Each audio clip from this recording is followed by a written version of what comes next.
Almost universally, ancient texts and spiritual traditions suggest that everything in our world is connected in ways perhaps that we're only beginning to understand.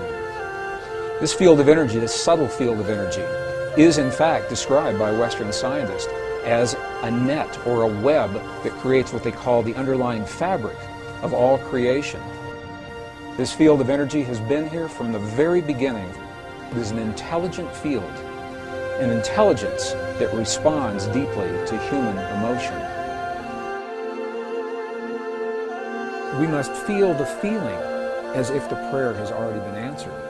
And in that feeling, we are speaking to the forces of creation, allowing the world to respond to us, allowing this field, the quantum hologram, the mind of God, to respond to us with what it is that we are feeling within our hearts.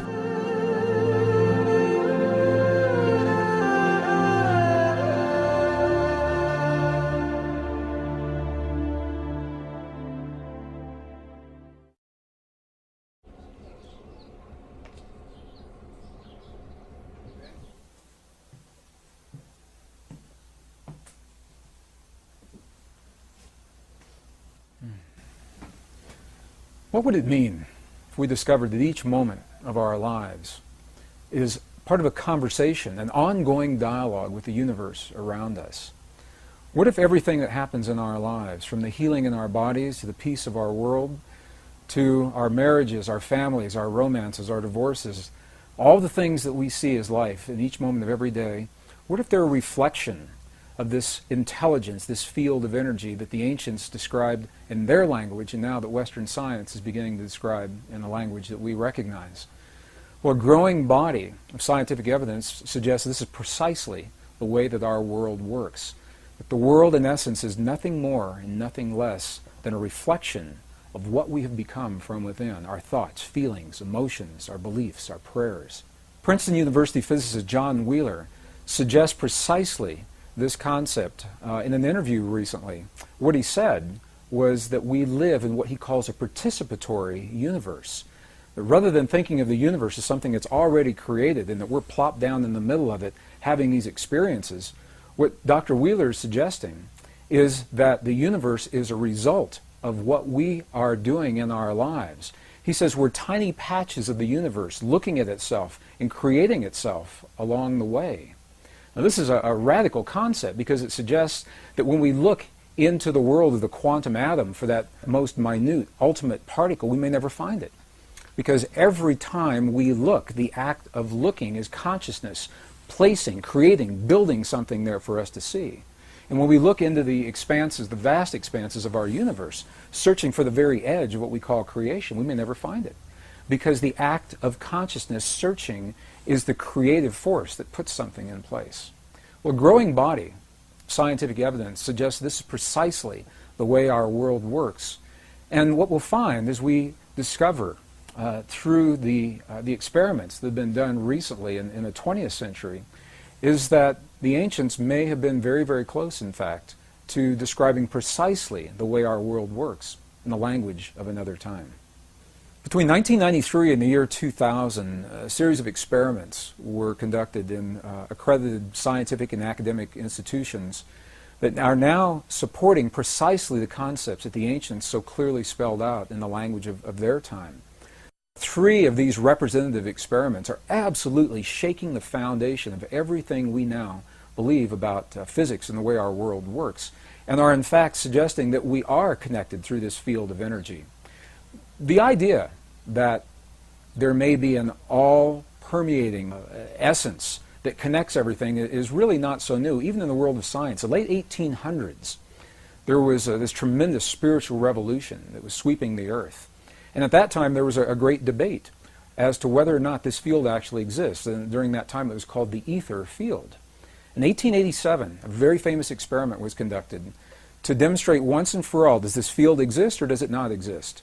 And based on the results of that experiment, Western science, specifically Western physics, has believed that everything that happens in our world is discrete, non-related, isolated. Things that appear to be happening in the same instant in time are simply coincidence. The very famous Michelson-Morley experiment, the equivalent of the experiment, is if you were to go outside of the building where you are right now and moisten your finger and place it in the air above your head. And in that moment, you felt no wind against your finger, and from that concluded that no air exists around you.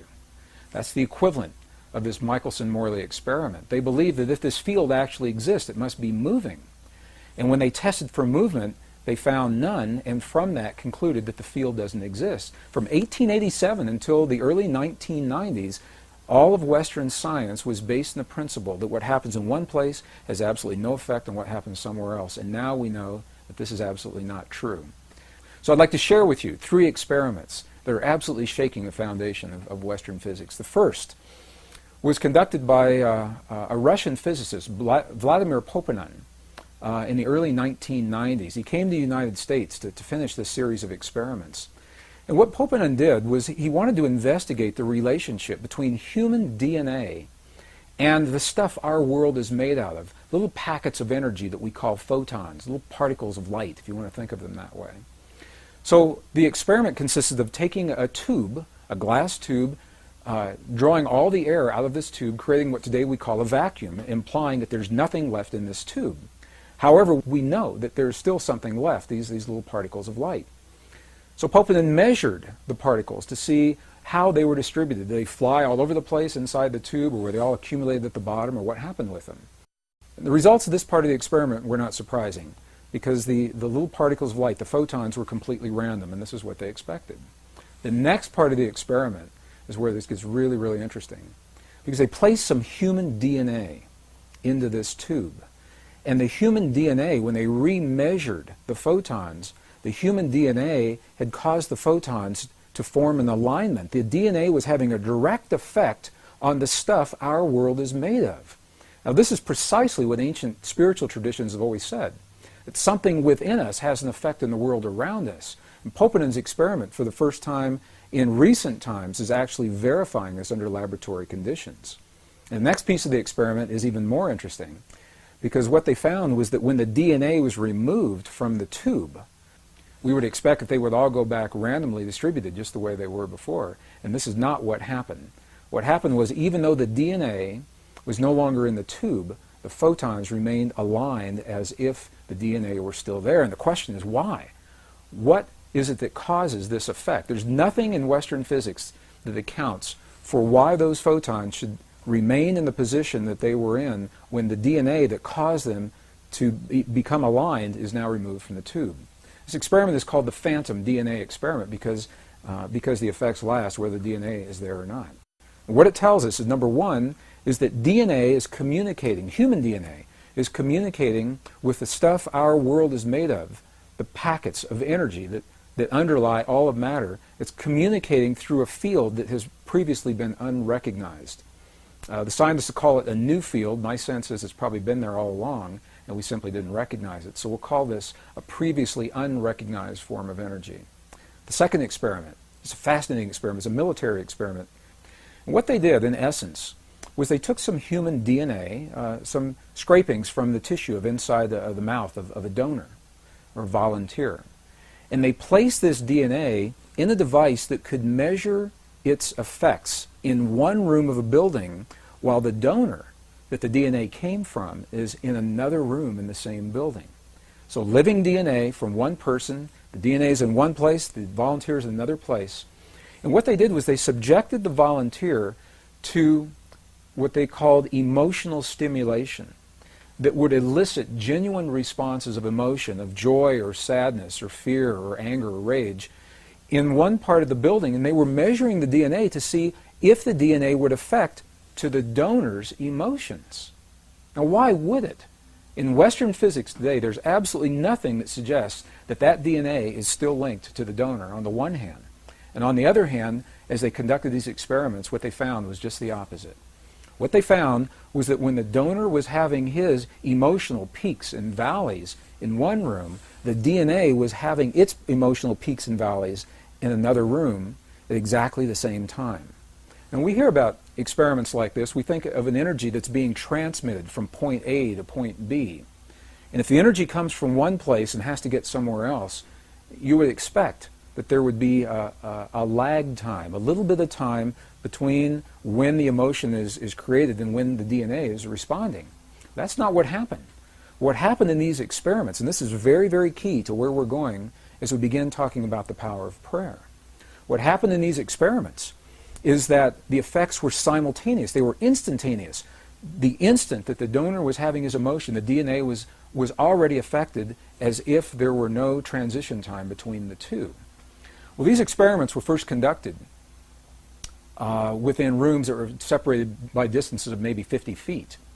Later experiments, however, were conducted where the DNA and the donor were separated by hundreds of miles. I had the opportunity to meet the designer of one of these experiments, Dr. Cleve Baxter, and he shared with me one of the experiments that he had designed where the donor was in Los Angeles, but the DNA was in Phoenix, Arizona, almost 400 miles apart.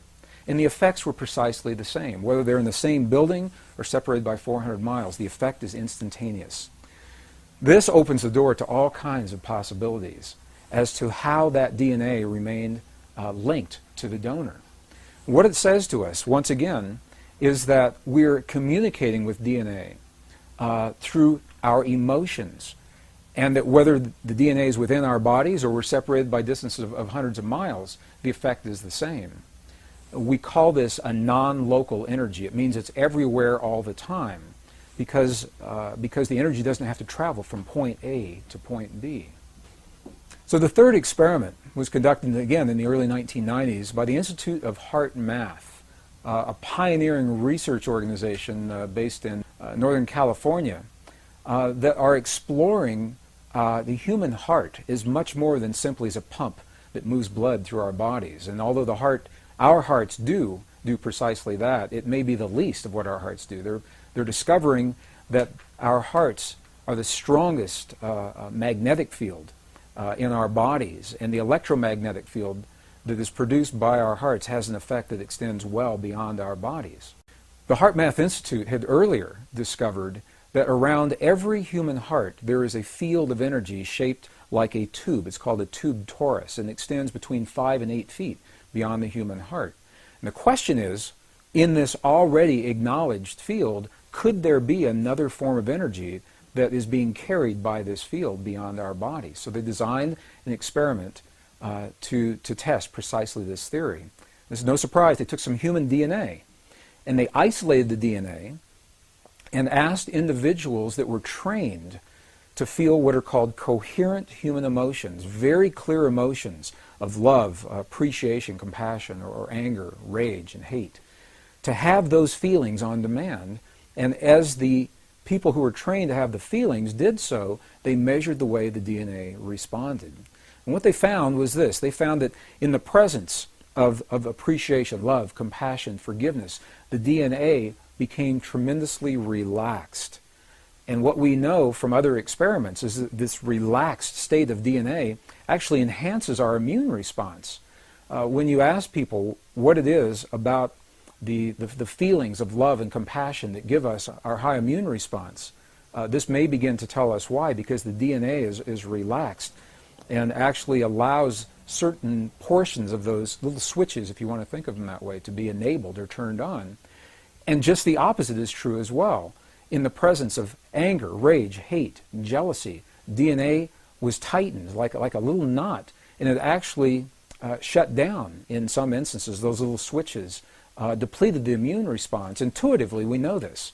We know that when people live in a state of jealousy or anger or rage, that it depresses those portions of our bodies, and just the opposite, love, compassion, understanding, forgiveness, that those kinds of things are enhanced. And now, perhaps for the first time, these experiments are beginning to help us to understand why. It's the effect of human emotion on what is called the conformation or the shape of the DNA in our bodies. And what these experiments showed, and what the lab results, the lab notes and the published papers actually described, was that very specific kinds of human emotion have the power to change the shape of the DNA in our bodies. And this is an amazing thing to say, because what it says is that on demand, when we choose to elicit very specific kinds of feelings and emotions inside of our bodies, we actually have the power to change the way the DNA functions in our bodies. This is the beginning of an internal technology, perhaps a very ancient technology that was described in languages of our past that we're only beginning to understand. Well, each of these three experiments was interesting unto itself. In some instances, the researchers were not aware of the experiments that the other laboratories were doing. And these experiments are only representative. Other experiments have been conducted along the same lines, giving the same kinds of results. When you put them all together, however, rather than being interesting, isolated experiments, they begin to tell a story. And the story looks something like this. The first experiment, Vladimir Poponin's experiment, said that the DNA in our bodies has a direct effect on our world, on the physical stuff our world is made of on the energetic level. The last experiment shows that human emotion has the ability to change the DNA that's having an effect on the world around us. And the middle experiment, the one that was conducted by the United States Army, shows that whether we're in the same building or 400 miles apart, the effect is the same. We're not bound by space and time. And as a matter of fact, the results of the experiments are saying precisely this, that you and I have a power within our bodies that is not bound by the laws of physics the way we understand them today, that something within us linked directly to the emotion of our bodies, thoughts, feelings, our prayers, our beliefs, transcends the limits of time and space the way we begin to understand them today.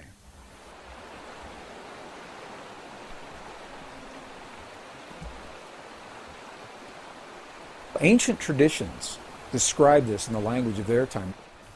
Not only do they say that we are connected to the world around us, just the way Western science is now discovering, they invite us one step further, and they say, here's how you apply it in your life. They left us very, very clear instructions saying this is the way you use this power, this inner technology within you to bring about change in your world, to bring about healing in your body, to bring about peace in your families and in your communities, and collectively, as many people come together, these principles work as peace between nations as well. And I'll share with you some of the studies that were done that describe precisely how this begins to work. One of the questions that I'm often asked with regard to this material is if these relationships exist, if they truly exist, why don't we know about them today? Why doesn't Western science understand these principles? Why are we just now discovering them? Well, the answer to that question begins in our understanding that the way we view our world today, our knowledge, is part of a lineage of wisdom that links us with our past. And we know that that link, the link that ties us with those who have come before us, has been broken at least 2 times in recorded history. Twice in recorded history, something happened, an event occurred, and we lost information. And in some instances, it's information pertaining precisely to what we're doing right now. The first one of those breaks was with the burning of the Great Library of Alexandria in the 4th century. While we don't know precisely what was in that library, what we do know is that Roman historians had cataloged volumes and volumes of information. Scrolls is the way that the material was written at that time. The Roman historian Callimachos, for example, cataloged over 536,000 scrolls in the Great Library of Alexandria before it was burned, and many of them were very ancient in that time, in the 4th century. And we know that the scrolls contain some of the most ancient documents of the Hebraic, ancient Hebrew traditions, of the Egyptian astronomical traditions and medical traditions, much of the wisdom that had been passed down from thousands of years earlier, describing our relationship to our world, to one another, and perhaps to something even greater. When that library burned, we know we lost tremendous amounts of information then. And the second time was with the edits of the Western biblical texts, the biblical traditions in the 4th century as well, in the year 325 AD. It was during this time in the early Christian traditions when the Emperor Constantine pulled together a council. And at that time there was no biblical text, nice, neat, compiled text the way we see it today. It was a loose assemblage. Many of the texts were redundant. Some of them were poorly written. And very few people were able to access this material. And Constantine, in an effort to make it more accessible to a broad general audience, pulled together a council within the church and said, "Counsel, make me some recommendations. What should we leave in? What should we take out? How should we arrange this material?" And the result of that was what we call today our Western biblical text, biblical tradition. We know that at least 20 books were completely removed, and another 20 to 25 were tremendously edited, and the remaining texts were condensed and rearranged into what we see today as our biblical text. So as good as our Bible is today, the best biblical scholars will openly and freely admit that it is incomplete. And we know this because we're finding these documents in places like the Dead Sea Scrolls Library. This is why they were so controversial. When we found the Dead Sea Scrolls for the first time, we were able to see many of these books in their original form. Some of them hadn't been seen for 1,700 years. And interestingly, many of the books that were edited or taken out completely are precisely the documents that describe our relationship to the universe and the creation around us through the power of human emotion.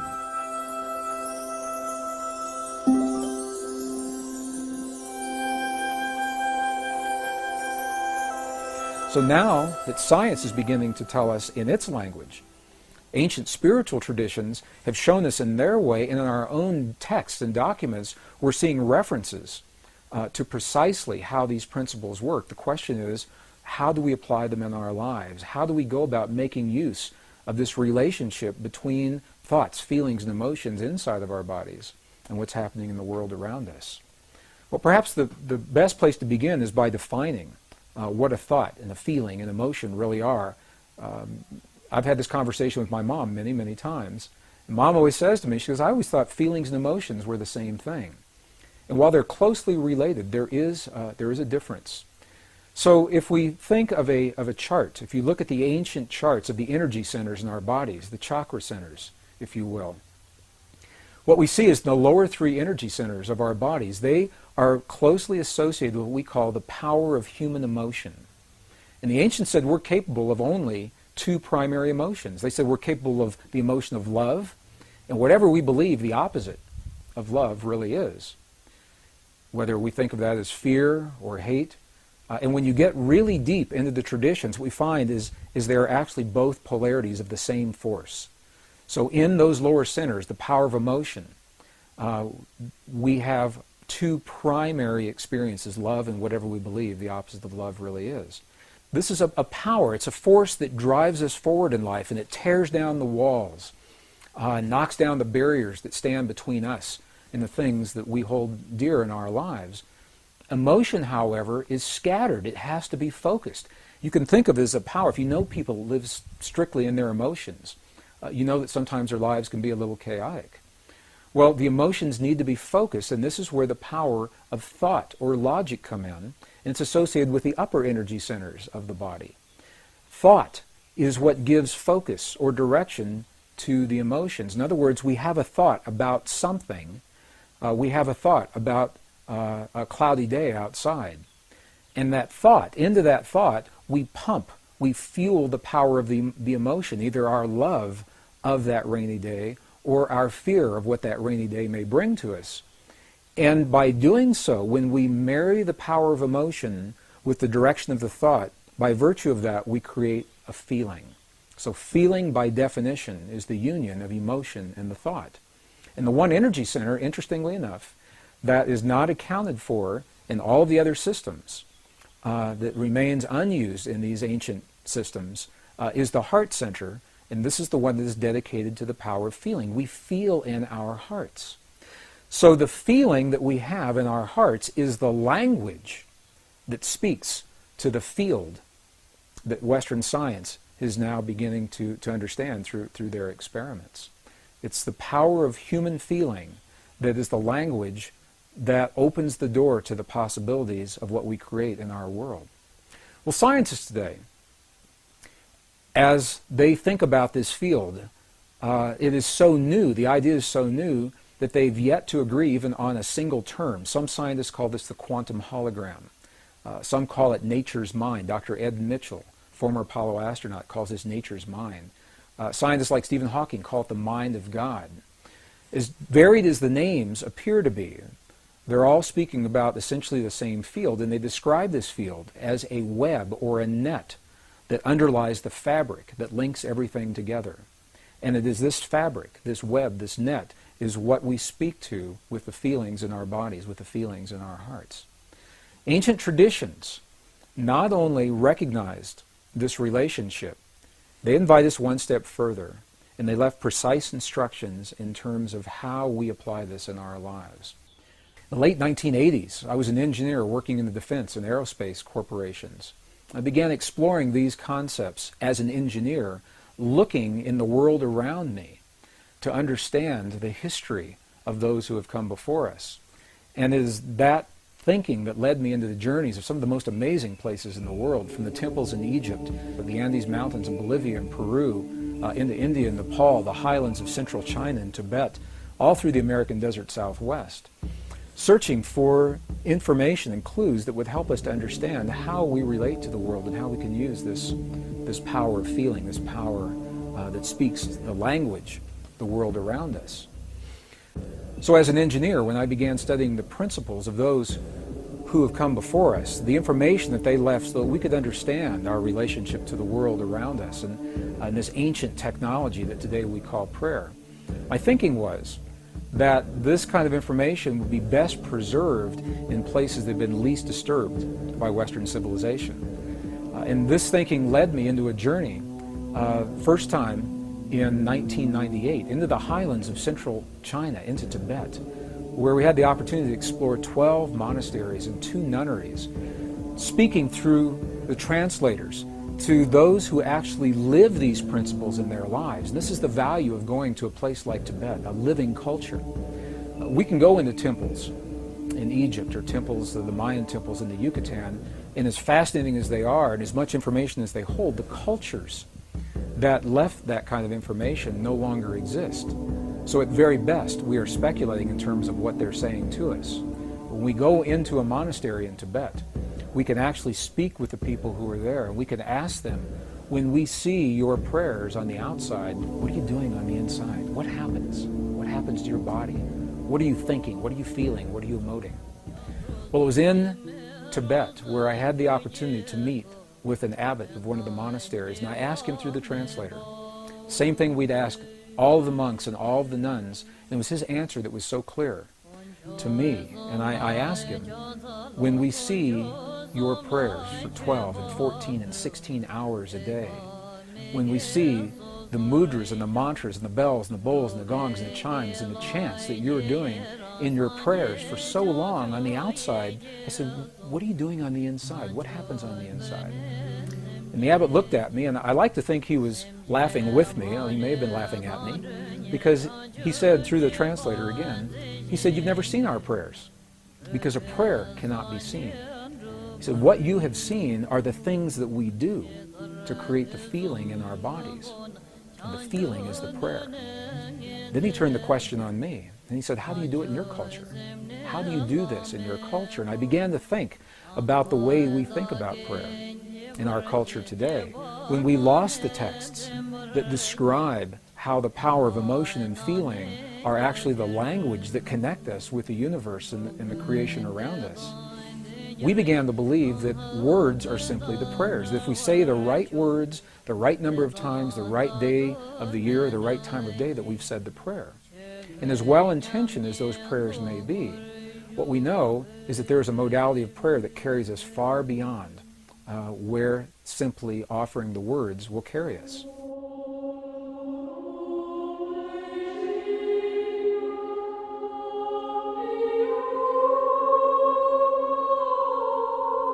Western prayer researchers today identify 4 modalities of prayer. They say when we pray in the West, we use one or some combination of these 4 modes of prayer. The first is an informal prayer that's called a colloquial prayer. I had a friend of mine that lived in the Bay Area in San Francisco that would say this informal prayer coming home from work every Friday on the interstate. Dear God, if you let me get to the Conoco station before my tank runs out of gas, I'll never let my tank get this low again. And that is an informal prayer to God. The second mode of prayer is what is called a petitionary prayer, where we petition the powers to be. We petition the angels, or we petition God. Amen. Dear God, I claim the right to heal and be healed now in all past, present, future manifestations. That would be a petitionary kind of prayer. The third mode of prayer is a ritualistic prayer. Now I lay me down to sleep. God is great. God is good. And the fourth mode of prayer is a prayer that has no words. It's simply a meditative prayer where we become aware of a presence around us and in the silence. And there's some dispute as to whether or not this is even a mode of prayer or not. But this is the way Western prayer researchers typically think of prayer in our world today. And as good as those modes are, and as well as they describe the way we pray, there's always been another mode, a fifth mode, that is not described in these modalities. And this is precisely what the abbot in Tibet was describing to us. He was describing a mode of prayer that's based in feeling. And he said, we must feel the feeling as if the prayer has already been answered. And in that feeling, we are speaking to the forces of creation, allowing the world to respond to us, allowing this field, the quantum hologram, the mind of God, to respond to us with what it is that we are feeling within our hearts. So, rather than praying and feeling powerless in a given situation, dear God, please let there be peace in the world, this mode of prayer invites us to feel as if we are participating in that peace, just as John Wheeler suggested, that we are part of all that we see. And as we feel the peace in our world or the healing in the bodies of our loved ones, we're actually empowering the field to mirror that back to us in a way that will bring those changes about in our lives and in our world. Well, this is precisely what the abbot was saying to us in the monastery in Tibet. In the early 1990s, I had the opportunity to see this mode of prayer, this feeling-based prayer, enacted in a real-time situation. And I'd like to share the story because it perhaps best describes what otherwise is a nebulous concept regarding precisely how feeling-based prayer works in our lives. During the 1990s, early 1990s, the desert Southwest was experiencing one of the worst droughts in history. And a Native American friend of mine invited me to join him one day in a place in the high deserts in northern New Mexico to share in a prayer of rain. He didn't have to ask me twice. I said, you bet, I'd love to participate and see what this prayer is all about. So we met at an agreed upon location, and we hiked through several 100,000 acres of beautiful high mountain desert sage until we came to a place that was so old. Even the people today don't know who built this place. It was essentially a stone circle, and each stone was placed just as it was by the hands of the ancestors so long ago. And it was in this place that my friend began his prayer. What he did was he removed his shoes, stepped into the circle in his bare feet. He honored all of his ancestors. He simply said, all of my ancestors, all of my ancestors. Honored the four directions. He turned his back to me, held his hand in a prayer position for just a few seconds. And then he turned around and looked at me and he said, I'm hungry. Let's go get a bite to eat. And I said, I thought you were going to share this prayer. I thought you were going to pray for rain. And he looked at me and he said, no. He said, because if we prayed for rain, rain could never happen. Because the moment you pray for something to occur, you've just acknowledged that it does not exist in that moment. And I thought about what he said. It made a lot of sense to me. If I say, dear God, please let there be peace in the world, what I'm saying in that moment is that peace isn't there. And I may inadvertently be empowering the very condition that I would like to change. And the same with a healing in my body or the body of my loved ones. So I asked my friend, I said, if you didn't pray for rain just then, what did you just do? What happened when you closed your eyes? And you turned your back to me just for those few moments. And what he said was this. He said, when I closed my eyes, I began to feel the feeling of what it feels like to have rain in our Pueblo village.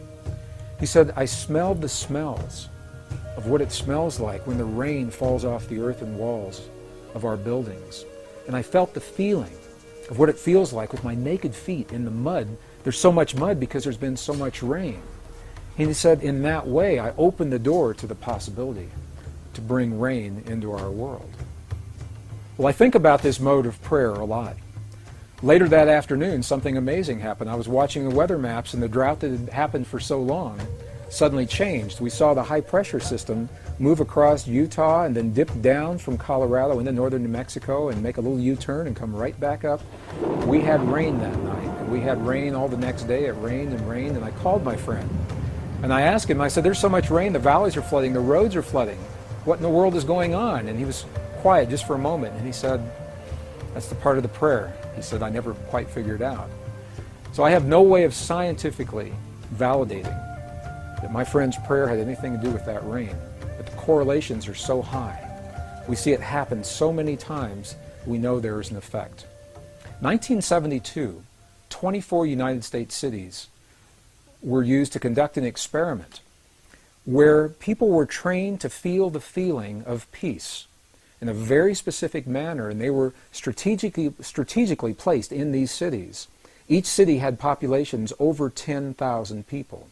And these were documented in some of the very well-known TM studies that were done back in the early 70s. And what happened was, during the time that the people were feeling the feelings of peace, in the community around them, beyond the buildings where they were having their experience, the communities experienced statistically measurable reductions in crime. Violent crimes against people, traffic accidents declined. In some cities like Chicago, where the stock exchanges, the stock market soared while peace was in place. And when they stopped their prayers, all those statistics reversed. And they did this time and time again to such a degree that the effect could be measured, and it was applied in an even greater experiment that was documented in the Journal of Conflict Resolution, 1988. And this was the experiment. It was called the International Peace Project in the Middle East. And what happened during the Israeli-Lebanese War in the early 1980s, as a result of these earlier studies, people who were trained to feel the feelings of peace were positioned throughout the war-torn areas in Israel and Lebanon. And during the time, what the researchers called the window, the prayer window, when they were feeling, people were trained to feel the feelings of peace in their hearts, when they were feeling those feelings, terrorist activities dropped to zero. Crimes against people declined. Emergency hospital room visits declined. And they tried doing these experiments different times of day, different days of the week, to make sure it wasn't an effect of weeks or weekends or holidays, or different times of the month to make sure it wasn't an effect of lunar cycles affecting people. And when the studies were complete, what they found, although we may not know precisely why this effect happens the way it happens, we know the correlations are so high that when a certain number of people begin to feel the feeling of peace or healing in their bodies in one place, the effect carries into the community beyond the place where these people are. And it is so precise that we now know, the statisticians were able to determine precisely the number of people that are required to kickstart, to jumpstart this kind of an effect. So I'll share the formula, and then I'll describe what that formula means. The effect is first noticed when a certain number of people are participating. And that number, the minimum number, is the square root of 1% of a given population. So what does that mean? If you have a city of 1 million people, for example, you take 1% of 1 million on your little calculator, and then you take the square root of whatever that 1% was, and that number tells you how many people are necessary, the threshold number to begin the effect. Obviously, the more people that participate, the greater the effect. For a city of 1 million people, that number is only about 100. In a world of 6 billion people, the square root of 1% of the given population is only about 8,000 people. 8,000 people, according to these studies, are the number of people, that's all that's required, to feel the feelings of peace in their hearts in a given moment in time, simultaneously, to kickstart, to jumpstart that consciousness linked through the field, as we know the field exists today, before that peace is felt in the world around us.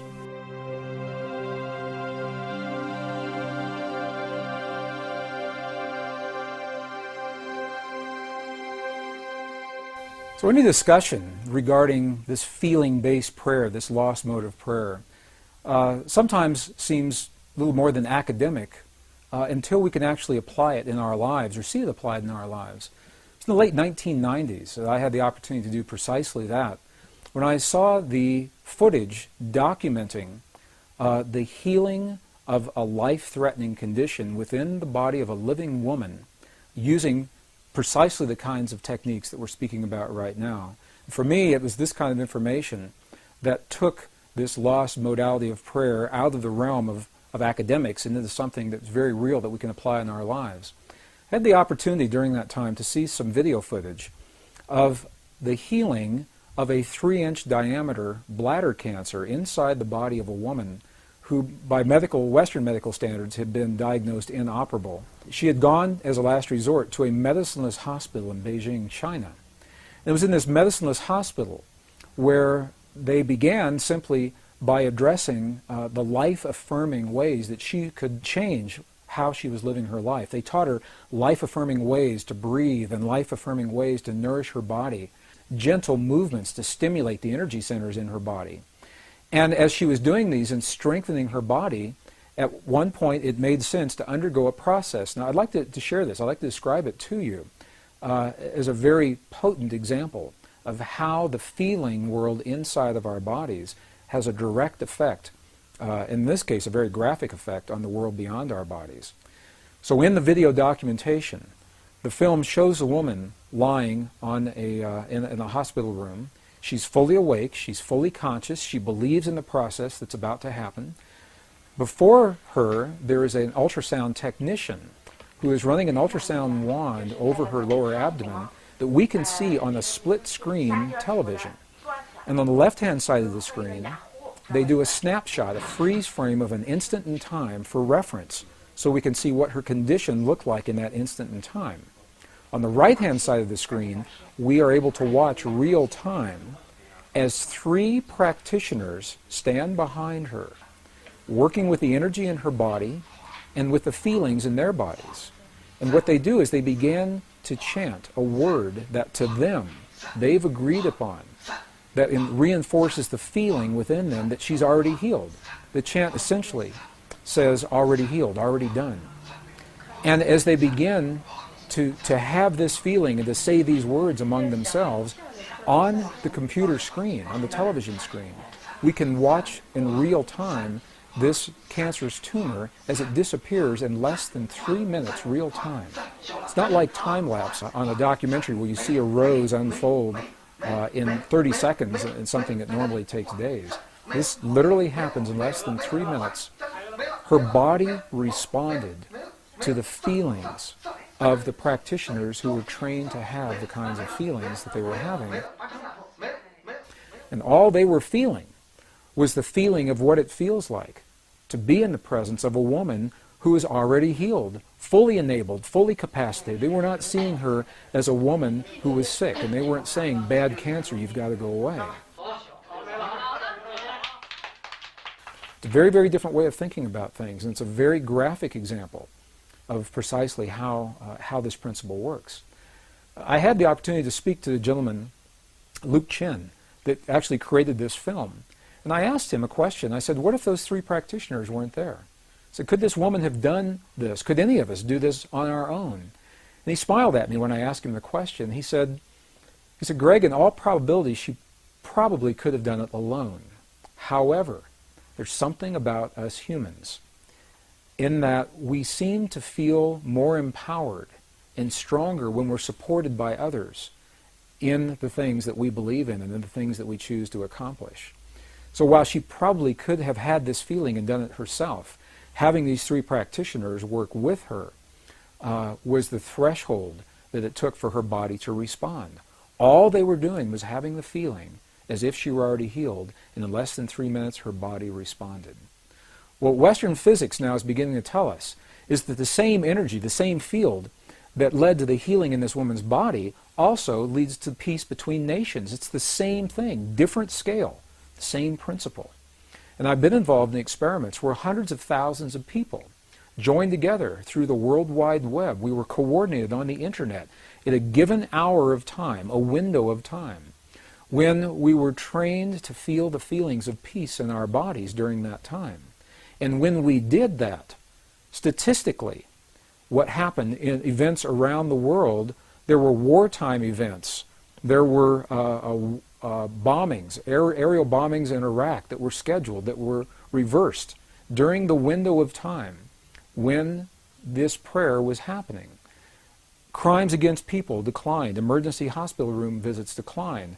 There was a computer research project at Princeton University that was able to document the field of consciousness on a global level while these prayers were going on, and they saw a little glitch, a glyph on the screen indicating that consciousness was responding to hundreds of thousands of people feeling the feeling of peace in the moment that it was occurring.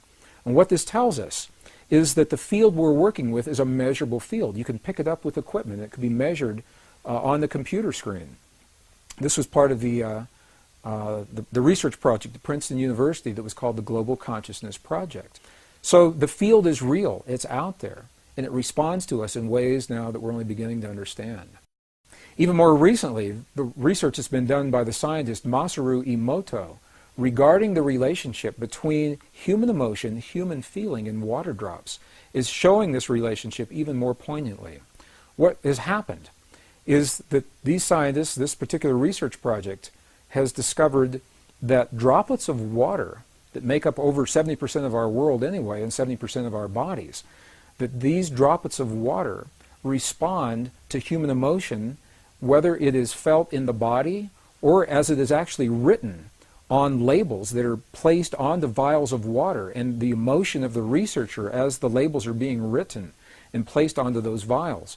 The vials are then frozen for a specific period of time, removed from the freezing process, and as they begin to thaw, they crystallize. And the crystals are the telltale sign of what is happening with the emotion. For example, they've taken water, highly polluted, highly toxic water, from some of the most polluted dams in the center of Japan. This water has never been known to crystallize. They just can't get it to crystallize. And when you look at it under a microscope, what you see, it's a very muddy, very nebulous form. There's no symmetry. There's no crystalline structure whatsoever before the emotions are in place. After the emotions are there, for example, when 500 people pray over some of this most polluted water, the before image shows the water in its toxic state. The after image of the same water shows this water beautifully formed, beautifully clear, beautifully crystalline, perfectly symmetrical, purely from the result of human emotion interacting and human feeling interacting with this field of water. Some of the other research has shown families where children and their parents have encircled a vial of water in a room that has never been found to crystallize. Again, some of the very highly polluted and toxic water. And what they do, they make a game out of it. The children, they send love to the water. They say, "We love you, water. We appreciate you, water. Thank you, water, for what you bring to our world and our lives." And in that innocence, they are eliciting these genuine states of emotion. And as the research continues, it is precisely these vials of water that have received this kind of energy from the children and their families, feelings that the ancients called prayer, that the water begins to crystallize into beautiful, symmetrical, very clear forms, showing once again that there's a direct effect between what we feel in our bodies and what's happening in the world beyond our bodies. And it's a beautiful, beautiful, very poignant example of how each of us has an opportunity to participate, not to control and manipulate, but rather participate in the events of our world, the events of our lives, our families, our communities, and our bodies through the field that links all in creation.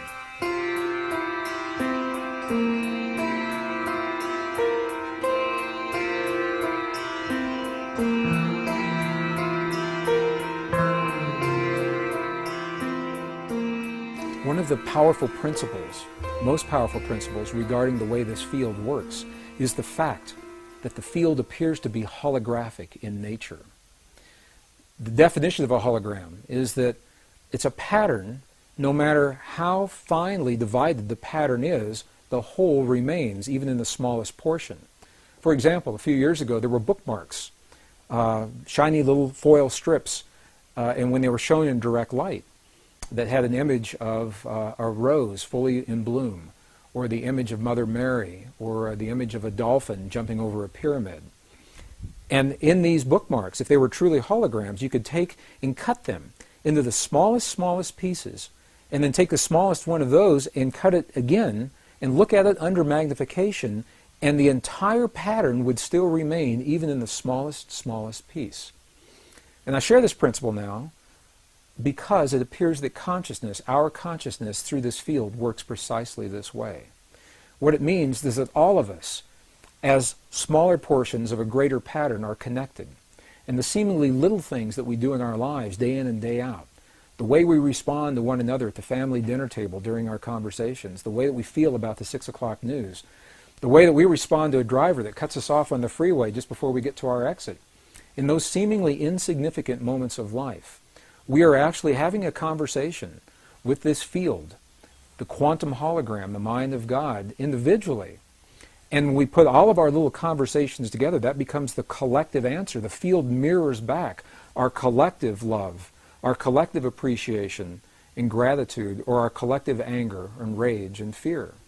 So as we watch the events in our lives and our world unfold, and we ask ourselves, why are these things happening? And how can these things happen the way we see them? We might want to keep these principles in mind and ask yourself, do you believe, do you see these principles that I've just described? Do you see them playing out in the world around you? And if so, if the principle works in one direction, it works in the other direction. As we begin to feel the feelings of the things that we choose to experience in our lives and our world, by definition, the hologram must mirror those things back to us. I hear from so many people that when we offer our prayers from within our bodies, that they need to be sent to the place that we choose for them to be. If we want prayers in the Middle East, that we have to send that energy there. Or if we want prayers of healing for our loved ones, that we somehow have to transmit from our bodies to where our loved ones actually are. Well, I know that these principles are well-intentioned. What the hologram says to us is that we don't have to send anything anywhere. It says that when we feel a feeling in our bodies, it already exists everywhere because we are part of that whole. Just like the pattern is complete, no matter how small we cut that bookmark, we are little pieces of this greater hologram, of this greater consciousness. And by virtue of simply feeling and using the energy to create what we choose within our bodies, it already exists everywhere all the time. Maybe you've had this experience. Have you ever gone to pick up the phone to call someone that you have an affinity for and found that they were already on the other end of the line? My mom and I have this experience. I try to call her at least once a week from wherever I am. It's not unusual for me to pick up the phone and find that she's either already there or her line's busy because she's calling me in that very moment. So when that happens, what is it that's occurring? How does the information get from where I am to where she is so that we're having that simultaneous connection? And I know almost everyone has had this experience before. And the quantum hologram, perhaps, the holographic principle, this is the answer to this question. It's because when we feel something in one place, to some degree that feeling is already existing in every other place. And to the degree that we can focus that feeling within our bodies and hone our ability to feel those feelings clearly in our hearts, rather than simply think them in our minds, to that degree we have the opportunity for the kinds of healings that we see in the medicineless hospital, and for the effects that we feel inside of our bodies to be carried beyond our bodies into the world around us. So what does this information say to us today, really, about the way we live our lives and what we see happening in our world? Well, at the very least, what it says is that there's something out there. There's a field, a living intelligence that links, it connects everything in creation, excluding nothing. Whatever we see happening in our world, whatever we have happening in our bodies, we know by virtue of this principle that it's part of everything else. We know that we are linked to the field through what we call thought, feeling, and emotion, and specifically The feelings in our hearts are the language that speak to the field. It's the language that the field recognizes. The field may not recognize the mental processes of language when we say, "Dear God, please let there be peace in our world." However, the field definitely recognizes the language of the feeling when we feel the feeling in our hearts as if that peace is already there. These are the principles, some of the most subtle and the most empowering principles that were left to us by the ancients in the language of their time. Today, 400 years after the birth of Western science, we are only now beginning to understand precisely the same principles.